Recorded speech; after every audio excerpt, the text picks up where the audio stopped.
If you keep repeating the same pattern, here's why. Over the next 30 days, I'm going to take you through the process of breaking a loop. This is episode 2, why your brain keeps repeating the same patterns. As usual, I have my little book that I read off of.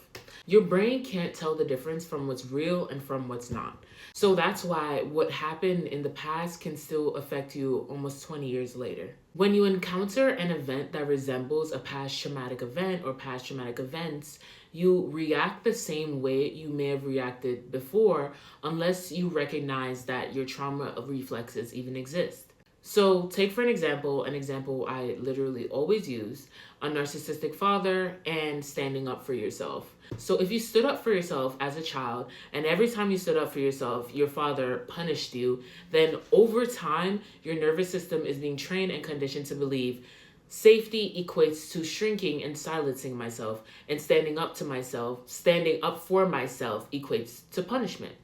So fast forward 10 years later, 20 years later, a situation that requires me to stand up for myself once again, what am I going to choose to do? So my nervous system is already trained and conditioned to believe that if I do stand up for myself, I'm going to be punished. So I'm going to stay silent. I'm going to shrink myself because that's what I know is safe. And my nervous system will always choose safety. During these situations, your brain reacts the same way you would have reacted before, unless you become aware that these trauma reflexes even exist. You are not necessarily making a choice here. It's automatic.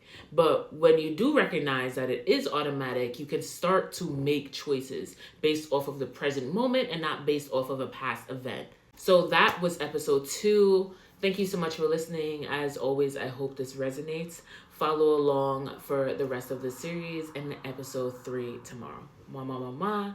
Thank you for listening. I'm on a yoga ball.